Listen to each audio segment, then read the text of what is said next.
Perkenalkan, nama saya Novawati Pasaribu. Saya dari Prodi Fisika Angkatan 22 dari Universitas Palangkaraya. Di sini saya akan menjelaskan tentang perbedaan Maxwell-Boltzmann, Bose-Einstein, dan Fermi-Dirac. Selamat menyaksikan. Baik, di sini saya akan menjelaskan tentang perbedaan antara Maxwell-Boltzmann, Bose-Einstein, dan Fermi-Dirac.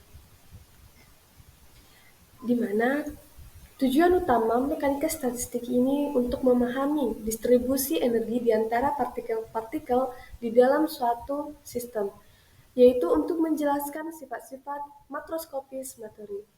Jenis statistik dalam mekanika ada 3, yaitu yang pertama ada Maxwell-Boltzmann yang berlaku untuk partikel klasik, yang kedua ada Bose-Einstein yang berlaku untuk boson, dan yang ketiga ada Fermi-Dirac yang berlaku untuk fermion. Peran statistik dalam termonika sangat berperan dikarenakan menjelaskan bagaimana sifat-sifat makroskopis seperti suhu dan tekanan dihasilkan dari perilaku mikroskopis partikel. Kaitannya dengan mekanika kuantum ini berhubungan erat dengan mekanika kuantum, di mana ini menjelaskan tentang fenomena yang tidak dapat dijelaskan dengan mekanika klasik seperti superpoise dan entertainment. Statistik Maxwell-Boltzmann. Karakteristik dan aplikasinya yang pertama itu penerapan statistik. Statistik Maxwell-Boltzmann diaplikasikan pada partikel klasik yang dapat dibedakan yang memberikan pemahaman mendalam tentang perilaku gas ideal. Yang kedua ada karakteristik partikel di mana ini berlaku untuk partikel identik yang dapat dibedakan memungkinkan analisis yang lebih kompleks dibandingkan dengan statistik kuantum. Yang ketiga ada kondisi energi di mana statistik ini tidak dapat memiliki batasan jumlah partikel dalam suatu keadaan energi, yaitu untuk memberikan fleksibilitas dalam perhitungan distribusi energi. Yang keempat ada suhu dan kepadatan di mana menggambarkan sistem pada suhu tinggi dan kepadatan rendah, yang kondisinya yang umum dijumpai dalam gas ideal. Yang terakhir ada relevansi dalam gas klasik, di mana statistik ini sangat relevan untuk memahami perilaku gas klasik, terutama dalam konteks gas ideal di bawah kondisi tertentu. Statistik Bose-Einstein, di mana ada karakteristiknya. Yang pertama itu ada pengantar statistik Bose-Einstein, di mana statistik Bose-Einstein ini diterapkan pada boson, yaitu partikel identik yang tidak dapat dibedakan dan memiliki integer. Ini memungkinkan boson untuk menempati keadaan kuantum yang sama tanpa ada batasan. Yang kedua itu ada karakteristik partikel identik, di mana statistik ini berlaku untuk partikel yang identik dan tidak dapat dibedakan. Berbeda dengan fermion, hal ini memungkinkan perilaku kolektif yang unik di antara boson. Yang ketiga, keadaan energi yang sama, di mana boson dapat menempati keadaan energi yang sama secara bersamaan, yang berbeda dengan fermion yang mengikuti prinsip eksklusi Pauli yang membatasi jumlah partikel dalam keadaan yang sama. Yang keempat itu ada kondensasi Bose-Einstein, di mana statistik menggambarkan fermion kondensasi Bose-Einstein, di mana partikel boson berada dalam keadaan kuantum terendah pada suhu dan sangat rendah. Ini menghasilkan perilaku kuantum yang terlihat secara makroskopis. Dan contoh bosonnya itu termasuk dalam foton, yang merupakan ada partikel cahaya serta partikel W dan Z, yang berperan dalam interaksi lemah dalam fisika partikel. Adapun rumus dan contoh dalam statistik Bose-Einstein bisa kita lihat. Yang pertama itu ada rumus distribusi, di mana rumus utama untuk distribusi Bose-Einstein yaitu N I sama dengan GI per E mu KT. Bisa kita lihat pada PPT rumusnya lebih tepatnya pada nomor 1. Yang kedua juga ada variabel penting, rumusnya juga dicantumkan, dan contoh penerapannya Bose-Einstein yaitu terbentuk ketika gas boson diinginkan hingga suhu mendekati 0 mutlak, memungkinkan partikel untuk berperilaku sebagai satu entitas kuantum menunjukkan sifat-sifat kuantum secara kolektif. Selanjutnya statistik Fermi-Dirac, di mana Definisi statistik Fermi-Dirac yaitu menggambarkan perilaku fermion, partikel dengan spin setengah yang mematuhi prinsip eksklusi Pauli yang menyatakan bahwa dua fermion tidak dapat menempati keadaan kuantum yang sama.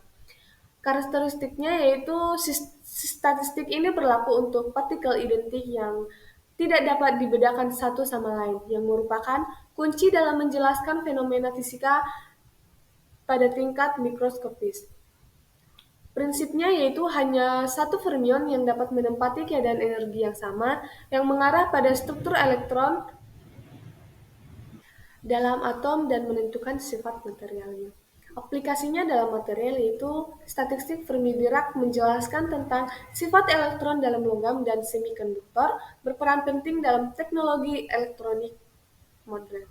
Dan contoh fermionnya yaitu meliputi ada elektron, proton, dan neutron yang merupakan blok dasar dari materi dan memiliki peran yang penting dalam struktur atom.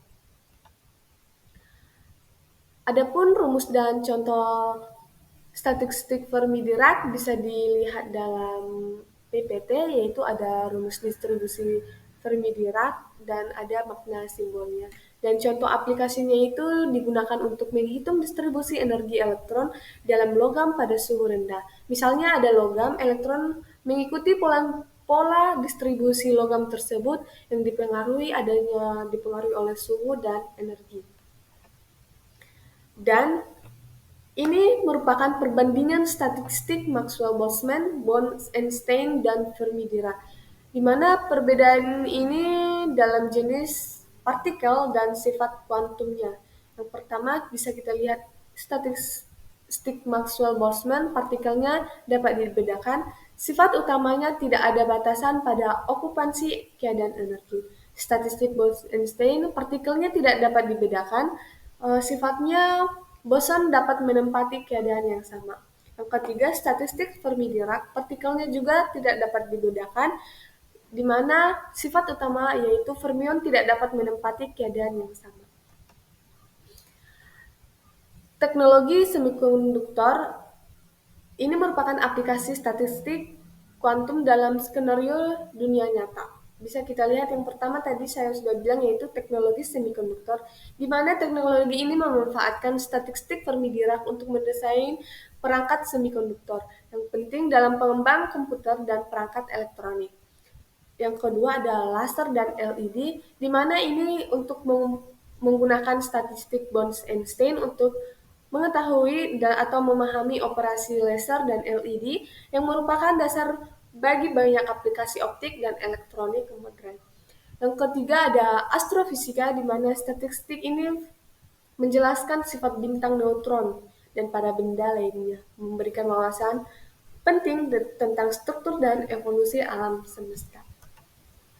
Dan adapun konsep utama dan aplikasi dalam fisika, statistik fisika ini yang pertama ada mekanika statistik, di mana mekanika statistik ini merupakan cabang fisika yang mempelajari perilaku sistem besar dan banyak partikel menggunakan konsep probabilitas untuk menjelaskan sifat makroskopik dalam materi berdasarkan sifat makroskopik partikel penyusunnya. Dan yang kedua yaitu tiga jenis statistika yang saya udah jelaskan tadi di awal, yaitu ada Bose-Einstein untuk partikel klasik, Bose-Einstein untuk boson dan keadaan kuantum yang sama, dan Fermi-Dirac itu untuk fermion yang mengikuti prinsip eksklusi Pauli. Dan aplikasi nyatanya ini bisa kita lihat, yaitu ada statistik kuantum memiliki aplikasi luas dalam teknologi modern, termasuk dalam pengembangan seperti laser, semikonduktor, dan teknologi informasi kuantum, yang semuanya bergantung pada pemahaman mekanika klasik.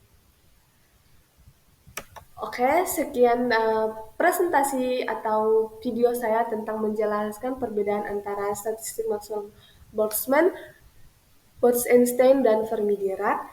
Jelajahi dunia mekanika statistik, tingkatkan pemahaman Anda tentang bagaimana metode statistik dapat diterapkan dalam berbagai skenario dunia nyata di fisika dan lebih jauh lagi. Terima kasih.